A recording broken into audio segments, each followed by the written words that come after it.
Hi everyone. Today we will discuss DSSB TGT natural science जो हमारा exam 27 सितंबर 2021 को हुआ था फीमेल शिफ्ट में। उसके कुछ साइंस के क्वेश्चन आज हम डिस्कशन करेंगे। तो फर्स्ट क्वेश्चन की तरफ मूव करते हैं। तो हमारा फर्स्ट क्वेश्चन है which of the following make 75% of biogas. तो अब हमें क्या करना ये इन्होंने क्वेश्चन पूछा बायोगैस के अंदर 75% गैस कौन सी होती है। तो यहाँ हमें बायोगैस का कंटेंट पता होना चाहिए कि बायोगैस में क्या क्या होता है। तो बायोगैस में हमारे पास 50 to 70% होती है हमारे पास मीथेन। और अगर हम बात करें कार्बन डाइऑक्साइड होती है हमारे पास यहाँ 25 to 50%। और हमारी जो थर्ड गैस होती है इसमें नाइट्रोजन होती है, लेकिन नाइट्रोजन की बहुत ही कम अमाउंट होती है, 2 से 8% हमारी नाइट्रोजन होती है। तो अब अगर हमको ऑप्शन की तरफ मूव करते तो इन्होंने 75% पूछा, तो 75% हमारी मीथेन गैस प्रेजेंट होती है बायोगैस के अंदर। तो नेक्स्ट क्वेश्चन पर मूव करते हैं। Which of following country is known as country of winds, यानी कि कौन से देश को पवनों का देश कहा जाता है। तो इनमें से हमें ये थोड़े फैक्चुअली क्वेश्चन होते हैं जो हमें लर्न नहीं करके जाने होते हैं, खासकर ये एनसीईआरटी से उठाए जाते हैं, 9th और 10th की एनसीईआरटी से। तो यहाँ पे हमारा जो क्वेश्चन है ये ऑप्शन है हमारा, ठीक है, ये है डेनमार्क। नेक्स्ट मूव करते हैं। Which of following statement is incorrect about biofuel. देखो एक हमारा होता है फ्यूल होता है, एक होता है हमारा बायोफ्यूल। बायोफ्यूल का मतलब होता है जो हमारे लिविंग पार्ट से बना जाता है, यानी कि ये फ्रूट्स वेजिटेबल्स से अनाज वगैरह से जैसे करके हमारा कोई भी बना जाता है, लेकिन उसमें हमारी सारी लिविंग थिंग्स ही होती है, तो उसको हम बायोफ्यूल्स बोलते हैं। तो फर्स्ट ऑप्शन क्या देखते हैं अगर हम, तो it is important fuel from left are food product like vegetable oils और एनिमल फैट है। तो जैसे वेजिटेबल ऑयल में सीसम ऑयल होगा, सरसों ऑयल होगा, और एनिमल फैट से जो बनाया जाता है फ्यूल हमारा इस, क्योंकि मैंने बोला जो इसके जो भी फ्यूल हमारा लिविंग थिंग से बनाया जाएगा वो बायोफ्यूल। फर्स्ट ऑप्शन हमारा है, ठीक। अगला है, अगर नेक्स्ट है, it can be made when large amount of protein sugar starch content are grown then ferment with yeast to produce ethyl alcohol और इथेनॉल। देखो इन्होंने हमसे पूछा क्या था कि बायोफ्यूल के बारे में इनकोरेक्ट पूछा हुआ है। अब ये चीज़ भी हमारी ठीक है कि जो बायोफ्यूल है हमारा वेजिटेबल और एनिमल फैट से बना सकते हैं। सेकंड ऑप्शन भी हमारा ठीक है कि हम क्या करते हैं, जैसे गन्ना, जब गन्ने से शुगर बनाई जाती है उससे जो मोलेसिस बचता है उसको हम फर्मेंट करके ईस्ट, तो वहाँ से हम इथाइल अल्कोहल प्रोड्यूस करते हैं। इथाइल अल्कोहल का फॉर्मूला हमारा क्या होता है, C2H5OH।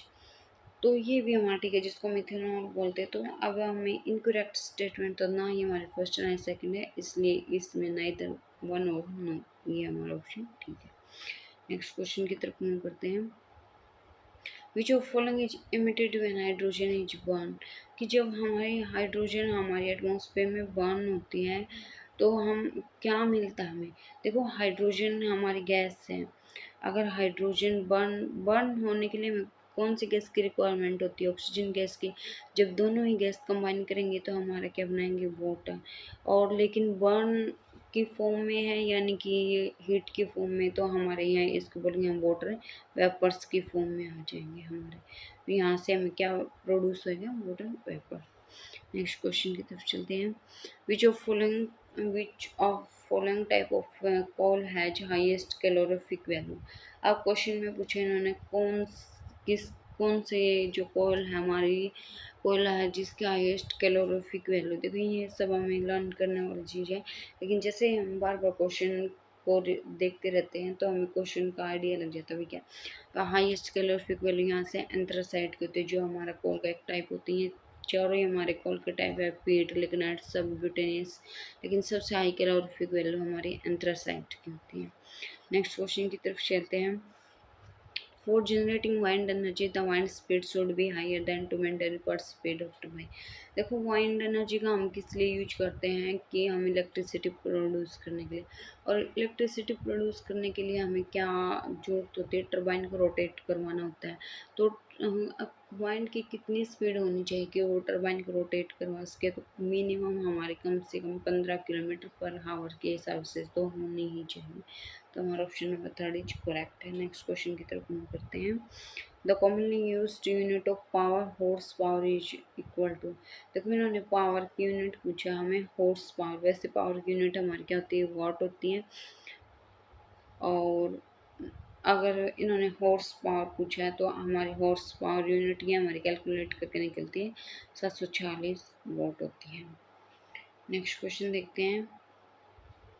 Which of following had tendency to maintain their shape when subjected to outside the force? अब इन्होंने क्या पूछा है कि अगर हम बाहर से किसी चीज़ पे फोर्स लगाएं और फिर भी उसकी शेप ऐसे की एज इट इज मेंटेन है, कोई फर्क नहीं है, तो इनमें से हमारे कौन सा सब्सटेंस हो सकता है?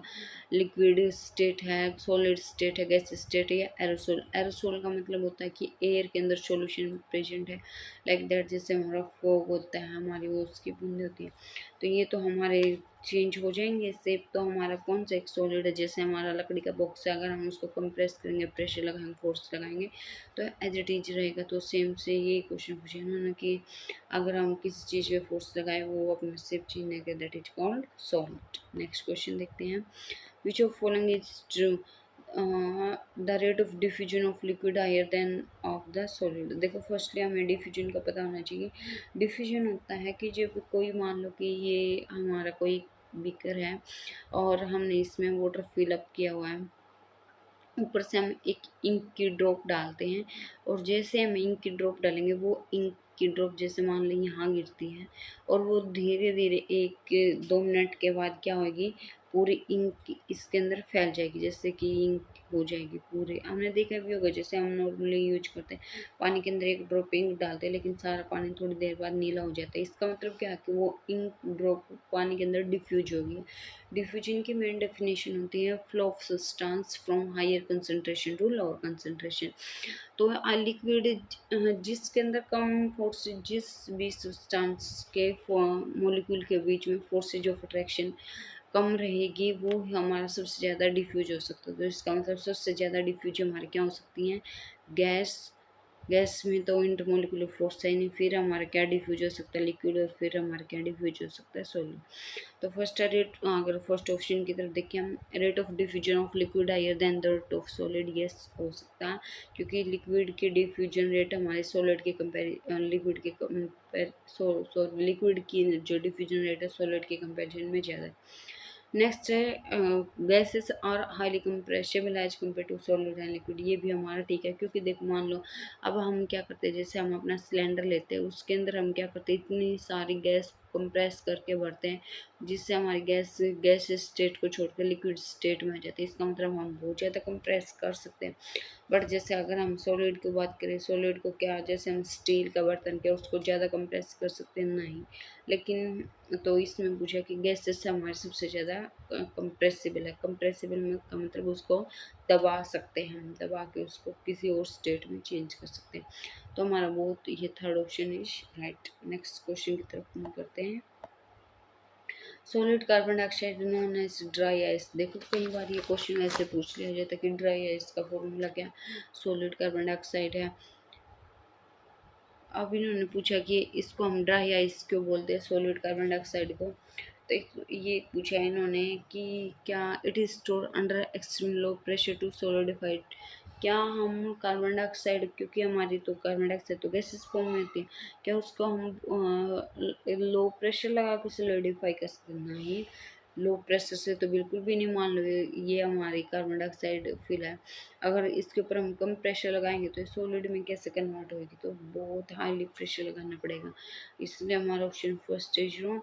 नेक्स्ट ऑप्शन है it convert direct to gas state on decrease of pressure to 1 atmosphere with it coming to liquid state. देखो अभी इन्होंने क्या कहा है कि जैसे हमारी ये सॉलिड कार्बन डाइऑक्साइड है, ये है हमारी सॉलिड कार्बन डाइऑक्साइड मान लेते हैं। और जैसे ही हम इसका थोड़ा सा क्या करते हैं, प्रेशर डिक्रीज करते हैं, जो हमने ऊपर से प्रेशर लगाया होता है ताकि सॉलिड में, तो ये क्या होगा, इसको जब भी हमारी कन्वर्जन होता है स्टेट का, कैसे होता है, solid to liquid, liquid to gas में जाता है।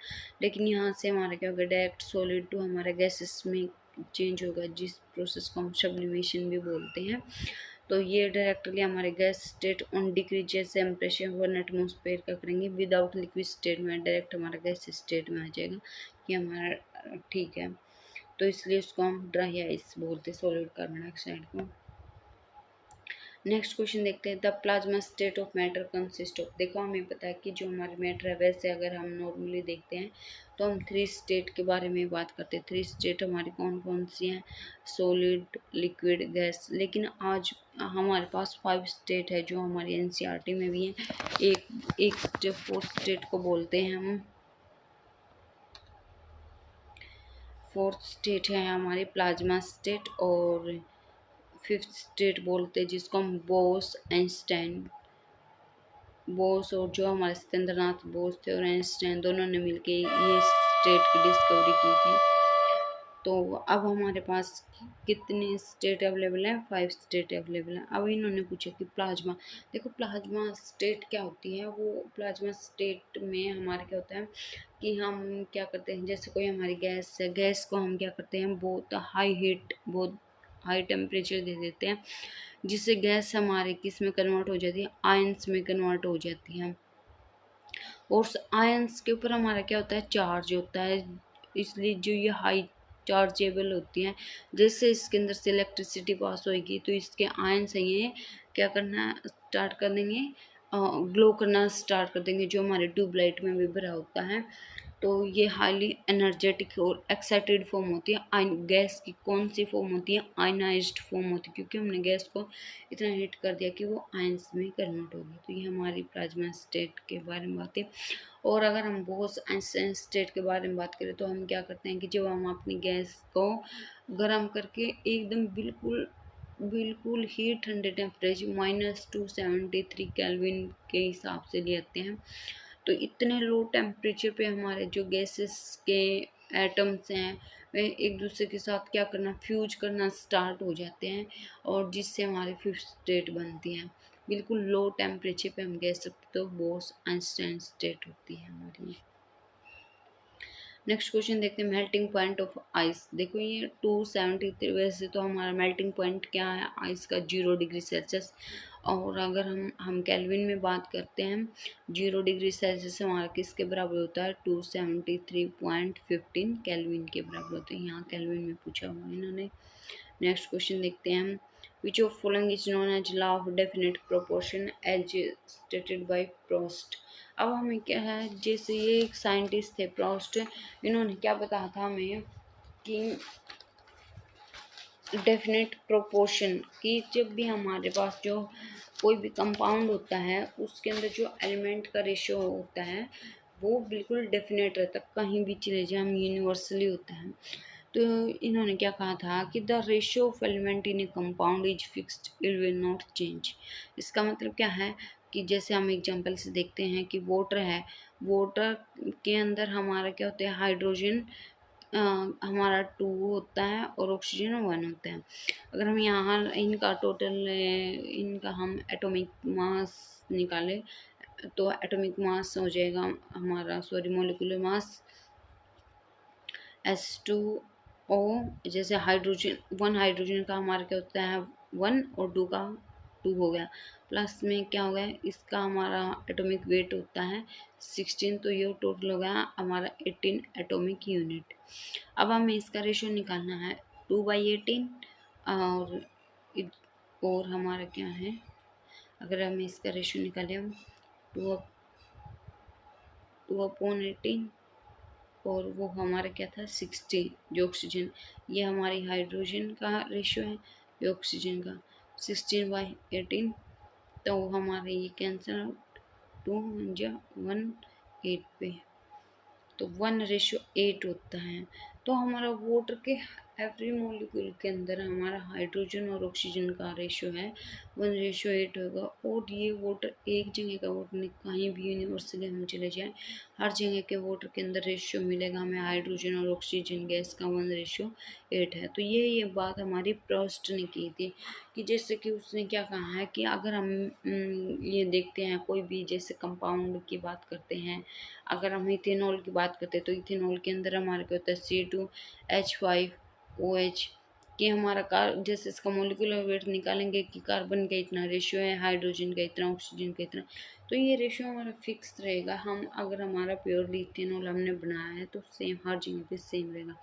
तो इन्होंने ये बात कही कि ऑफ डेफिनेट प्रोपोर्शन के in chemical substance elements are always present in definite proportion by mass, के इसी मास में होंगे।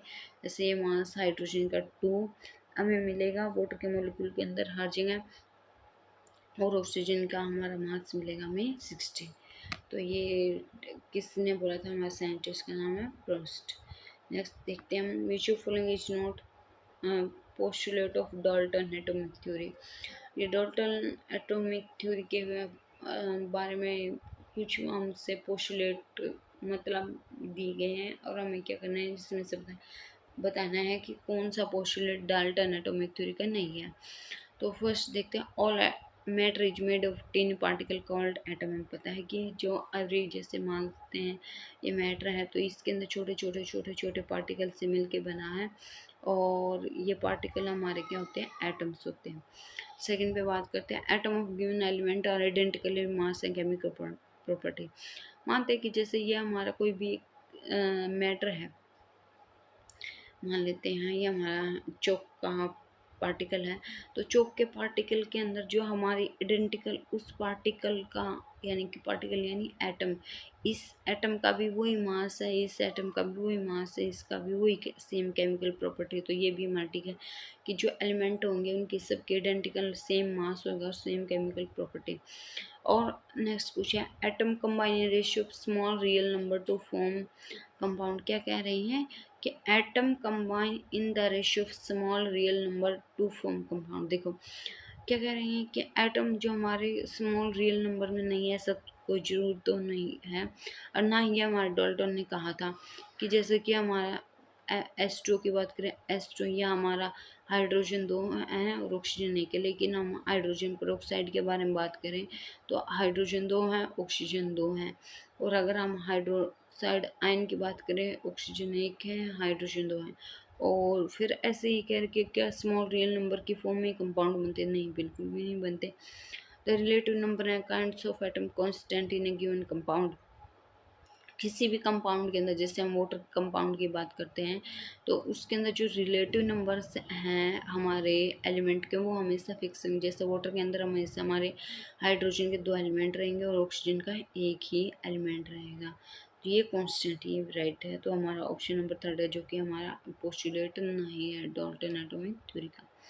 नेक्स्ट मूव करते हैं, इन 1961 for a universally accepted atomic mass unit. देखो हम एटॉमिक मास यूनिट जिसको हम AMU से भी रिप्रेजेंट करते हैं, एटॉमिक मास यूनिट आइसोटोप। अब हम क्या करते हैं, कार्बन 12 को लेकर चलते हैं कि हमने क्या कर लिया, इसी का आइसोटोप को हमने चूज किया था स्टैंडर्ड रेफरेंस के लिए, किसी का भी एटॉमिक में मास मेजर करने के लिए। देखो जिससे हमें क्या करना है, किसी का भी एटॉमिक, अब हमें क्या करना है, सेंटीमीटर मेजर कर रहे हैं। अब हमें पता है कि 1 मीटर के अंदर कितना सेंटीमीटर, 100 सेंटीमीटर होते हैं। तो जो 1960 के अंदर क्या किया, जो कार्बन था हमारे पास एलिमेंट, उसके हमने एटम काउंट किए और कि हमारे 12 ग्राम कार्बन के अंदर कितने एटम प्रेजेंट होते हैं, और फिर उसी को हमने एटॉमिक मास यूनिट रेफरेंस करके चल दिया। तो अगर हमने देखा तो कितने हम उसके अंदर हमारे एटम पाए हैं, 12 ग्राम कार्बन के अंदर,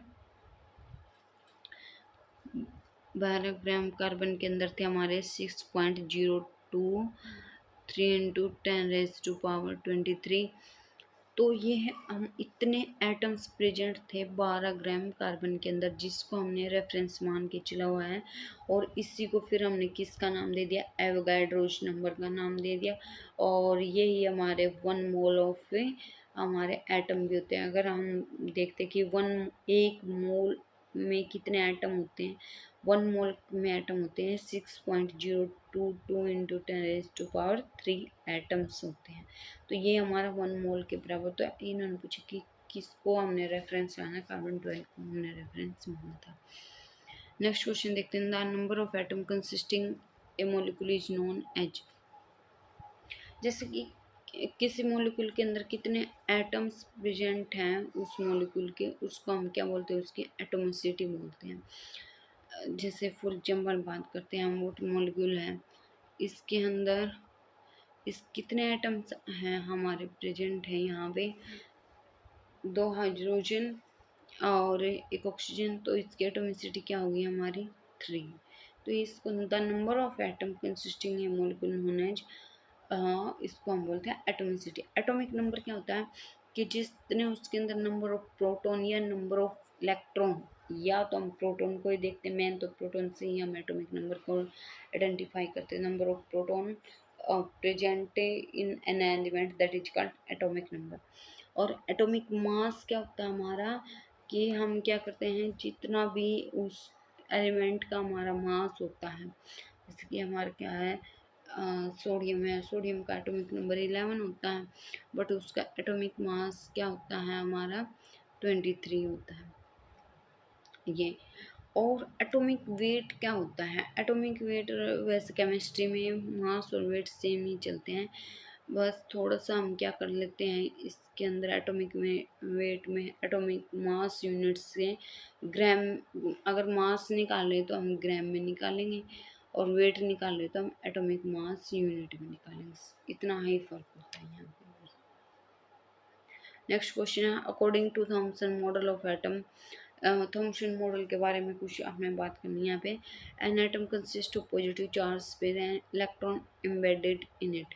क्या कह रहे हैं कि थॉमसन ने क्या कहा था कि जैसे हमारा वाटरमेलन का वो एग्जांपल दिया था थॉमसन ने, कि हमारे क्या होते हैं, ये जो हमारा पूरा वाटरमेलन है, अगर हम देखें, ये हमारा क्या पूरा वाटरमेलन है, और इसके अंदर हमने क्या किए हैं, जो ये इसके अंदर सीड इम्बेडेड होते हैं इस टाइप से वाटरमेलन के, जैसे हमने कट कर, तो ये इसने क्या कहा था कि जो ये हमारा एटम है, ये पॉजिटिव चार्ज पेयर है, ये पूरा जो ये वाला है, ये पूरा पॉजिटिव चार्ज पे किसके ऊपर कौन सा चार्ज होता है, कि इस टाइप है एटम का स्ट्रक्चर, कि जो ये भरा हुआ है ये सारे इसके ऊपर पॉजिटिव चार्ज होता है, और इलेक्ट्रॉन ऐसे बिखरे हुए होते हैं, इम्बेडेड होते हैं इसकी फॉर्म में, यहाँ यहाँ कहीं भी बिखरे हुए होते हैं इस टाइप से। तो ये हमारा ठीक था। नेक्स्ट है, negative positive charge are not equal in magnitude, so atom mole is not always electrically neutral। तो कि उसने थॉमसन ने ये बात ही हमारे सबसे पहले प्रूव की थी कि जो हमारा एटम है वो इलेक्ट्रिकली न्यूट्रल है, कि वो किसी की तरफ ना तो ज़्यादा अट्रैक्ट होता, ना ही उसके ऊपर पॉजिटिव चार्ज है, ना ही उसके ऊपर नेगेटिव चार्ज है। हमारा एटम एकदम से इलेक्ट्रिकली न्यूट्रल है, क्योंकि जितना उसके अंदर पॉजिटिव चार्ज है सेम से उसके अंदर इतना ही हमारे पास नेगेटिव चार्ज भी है, इसलिए जो एटम है हमारे इलेक्ट्रिकली न्यूट्रल है। जबकि इन्होंने ये मना किया था कि ये बात कही थी, तो हमारा सेकंड ऑप्शन रॉन्ग हो गया, तो इसलिए इसका option number 1 is the correct है।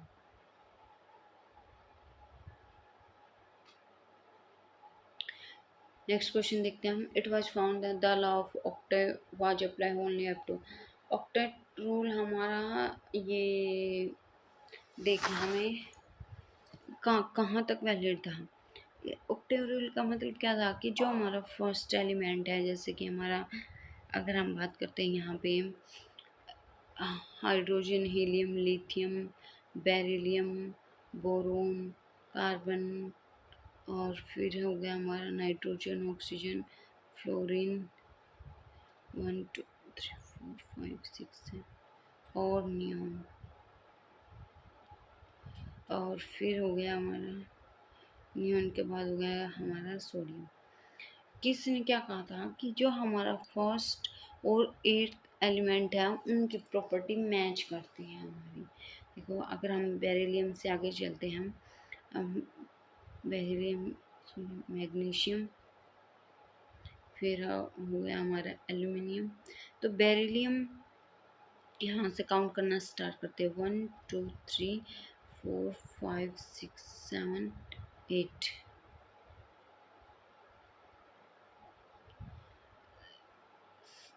एक मिनट, वहाँ शायद हाइड्रोजन नहीं था वहाँ पे। अगर हम ऑक्टे रूल को देखें तो उन्होंने कहा था हाँ, लीना, जैसे अगर ये हमारा एट्थ में आ रहा था कि इसका एटॉमिक नंबर हमारा 1 है, और हाइड्रोजन, हीलियम, लिथियम। तो अगर हम लिथियम से देखते हैं और सोडियम तक हमारा 8 था, तो क्योंकि इसका नंबर इसका एटॉमिक नंबर 3, इसका 11 है, तो 3rd to 8 जो भी, जैसे कि किसी भी एलिमेंट से हम स्टार्ट करते हैं और उससे नेक्स्ट 8th एलिमेंट से हम उसकी प्रॉपर्टी मैच कर रही थी, इसको हम ऑक्टेव रूल बोलते थे। लेकिन ये रूल कहाँ तक फॉलो था? ओनली 20 एलिमेंट्स तक। कैल्शियम का एटॉमिक नंबर क्या हमारा 20 एलिमेंट्स तक ही हमारा ये फॉलो था। उसके बाद जैसे स्कैंडियम का आता है 21, जो कि हमारे डी ब्लॉक में चला जाता है, उसके बाद ये रूल फॉलो नहीं होता, इसलिए लॉ ऑफ ऑक्टेव को भी डिस्कार्ड कर दिया गया था। नेक्स्ट क्वेश्चन देखो, यहाँ आपको 10th के एनसीईआरटी से पीरियोडिक टेबल से बिल्कुल अच्छे चैप्टर मिल जाएगा अगर आपको रिवाइज करना है तो। नेक्स्ट देखते हैं मेंडलीव पीरियोडिक टेबल के बारे में। जो मेंडल ने पीरियोडिक टेबल थी वो किस क्राइटेरिया बेस्ड थी? तो Mendel periodic table function of atomic mass पे बेस्ड थी। जो आज की मॉडर्न पीरियोडिक टेबल है जो मोस्टली ने दी हुई है, वो हमारी किस के ऊपर बेस है? एटॉमिक नंबर के ऊपर बेस है। कि हम क्या करते हैं, एटॉमिक नंबर जैसे कि हमारा सोडियम है, सोडियम का एटॉमिक नंबर 11, उसके बाद मैग्नीशियम का 12, उसके बाद क्या आएगा हमारा, जिसका 13 ही एटॉमिक नंबर होएगा, एल्यूमिनियम। तो जबकि मेंडलीव ने जो हमारे एलिमेंट को कैसे अरेंज किया हुआ था, on the basis of their atomic mass के बेसिस पे। ठीक है, तो ये हमारे मेंडलीव पीरियोडिक टेबल के बारे में हो गया। नेक्स्ट क्वेश्चन देखते हैं हम, which is what is the atomic radius of hydrogen atom? Hydrogen atom की एटॉमिक रेडियस वैल्यू हमें नहीं करनी पड़ेगी। तो एटॉमिक रेडियस को वैसे हम पिकोमीटर में मेजर करते हैं। पिकोमीटर की अगर हम बात करें तो 1 मीटर बराबर होता है 10⁻⁻12 पिकोमीटर के बराबर होता है। तो हाइड्रोजन की जो रेडियस है हमारी, जैसे हाइड्रोजन एटम है ये मान लेते हैं हम, जिसके अंदर एक ही हमारा इलेक्ट्रॉन प्रेजेंट होता है, एक इलेक्ट्रॉन प्रेजेंट है ये हमारा यहाँ, और एक इलेक्ट्रॉन प्रेजेंट है, और यहाँ से यहाँ तक हम इसका क्या करते हैं, रेडियस मेजर करते हैं, तो इसकी वैल्यू आती है हमारी, देखो साइज ऑफ एटम का बहुत ही कम है, इसलिए हम पिकोमीटर में मेजर करेंगे 37 picometre. Thank you for watching this video, और नेक्स्ट जो हमारे आगे वाले क्वेश्चन हैं दूसरी वीडियो में आएंगे।